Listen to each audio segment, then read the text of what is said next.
Russian and U.S. sources, and the U.S. news sources have just been completely unreliable. And that's not to say that everything that comes out of the other side is reliable either, but everyone seems to agree something happened in Kharkov. But when you look at it in relation to the banana, it's somewhat north and east, and something that I'm not surprised to hear the Russians just really didn't defend very stalwartly. Is that correct? Well, there was no defense at all. It was just a screen line. There were no defenses per se. And large numbers were, as I pointed out, very light forces, including what we would call them SWAT teams, paramilitary police, this sort of thing. And I think the Russians have always tried to run what I would call a limited campaign.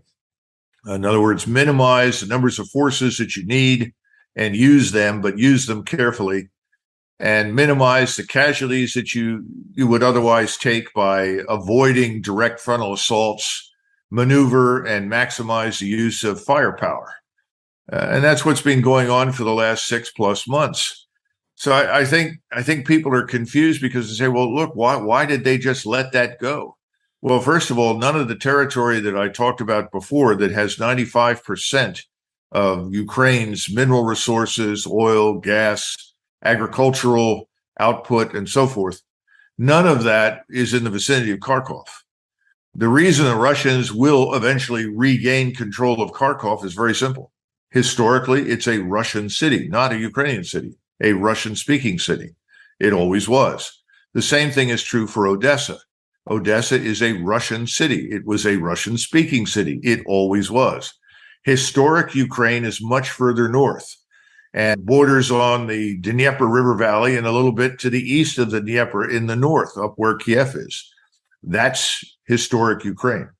So the areas that we're talking about for probably 800 years, 500, 800 years, something like that, were under Mongol Tartar domination. And the Tartar Khanate in Crimea was a tributary state of the Sultan of Turkey. The Russians eventually overwhelmed and threw the Tartars out, largely because the Tartars spent most of their time stealing slaves. In other words, they'd come up and captured large numbers of Slavic children in Russia and Ukraine, and then resell them in the slave markets of Constantinople, or what we call Istanbul. That ended in 1776, and since 1776, Russia has controlled those areas. And those areas had no large cities or towns or anything in them. Everything that is there now was built under the Tsars after the Mongol Tartar forces and Ottoman forces were driven out. So what we see now, I think, is a change in strategy. The Russians have said, well, fine. You refuse to negotiate with us. You refuse to terminate this war. Fine, we'll let it run. Russia is not being harmed by sanctions. The Russian economy is actually flourishing, largely because it has everything that everyone in the world needs. And most of this is being sold off to China and other states that are not part of Europe and North America. So if you walk away from Europe and North America, the rest of the world is doing business with Russia. What Russia wants to do, along with China, India, and many other countries, is set up a parallel financial system. That, in other words, they want to de-dollarize, stop using the dollar. That's a tougher thing to do, because those institutions will not spring up overnight. It'll take them several years, but it's underway. And at least on a small scale, and I shouldn't say small because China and India are enormous economies, they're now doing business with the Russians in their own currency. They're not using dollars. And we also have seen that the Saudis and the Emirates are willing to do business with the Russians in their currency as opposed to dollars. Remember, the petrodollar is very important to our global financial dominance. So those are all bad trends, but the trends on that side will take longer to work.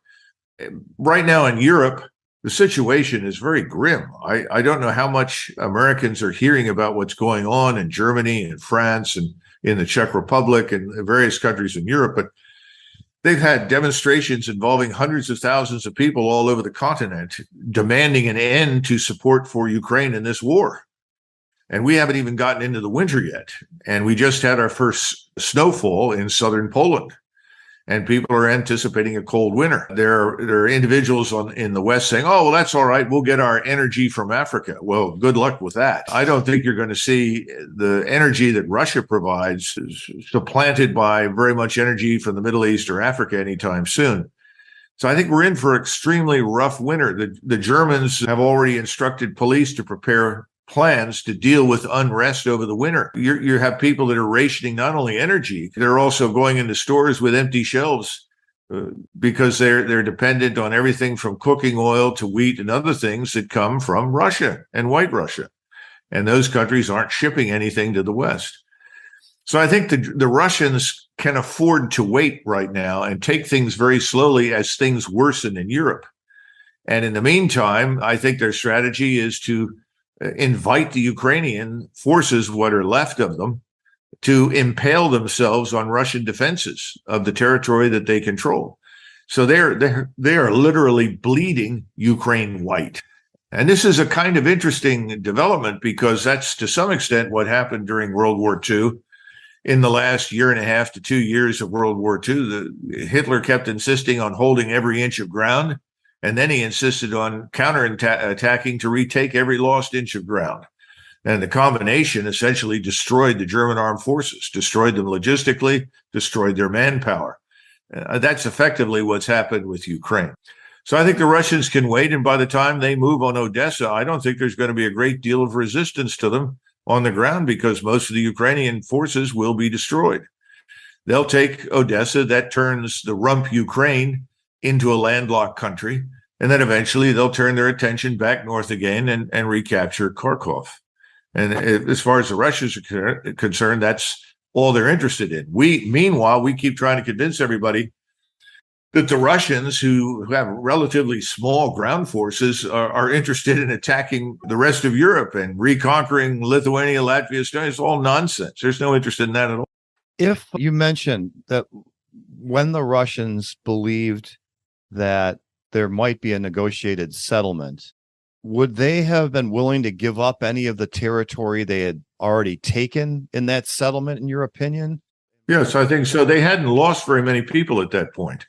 See, the longer a war lasts, the more blood that is spilled, the more anger, hostility, and hatred grows. Let's be frank. This is very obviously the case with the Ukrainians. We had cultivated hatred and hostility to Russia in Ukraine with the government that we helped to install in 2014. That's very clear. But once you start killing large numbers of people in combat, the hatred grows very, very rapidly. And you get into this terrible, terrible situation where you say, we've already lost this much. We cannot afford to give anything up. So the more people that die in a particular action, the less willingness there is after the action to reach any sort of negotiated settlement. But in the first month, I would say the first 6 weeks, the Russians were quite serious. And if you go back to April, you'll see that Zelensky actually said publicly that he could be comfortable with neutrality. And there was a willingness to give up any further claims to Crimea. Remember, the Russians said no more claim on Crimea, recognize that it's Russian, grant autonomy or independence to the two republics in eastern Ukraine that are Russian. Those were preconditions. But they were really interested, as far as the rest of Ukraine was concerned, in neutrality. They simply wanted Ukraine to be neutral and not part of NATO. And the Ukrainians were beginning to see, well, perhaps we can come to some sort of solution. Well, we crushed that. We and the British collectively crushed any further interest in coming to any terms at all with the Russians.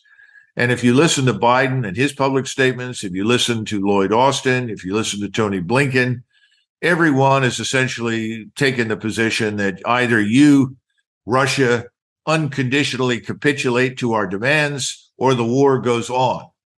Well, that's not going to happen. Russia's not going to capitulate unconditionally to anything we want. That's sort of like saying, if you don't agree to evacuate New Mexico, Arizona, and Texas and Southern California, we Mexicans will fight you forever.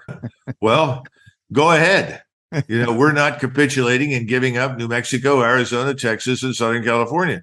And that's the view in Russia. Forget it. We're not doing business on those terms any longer.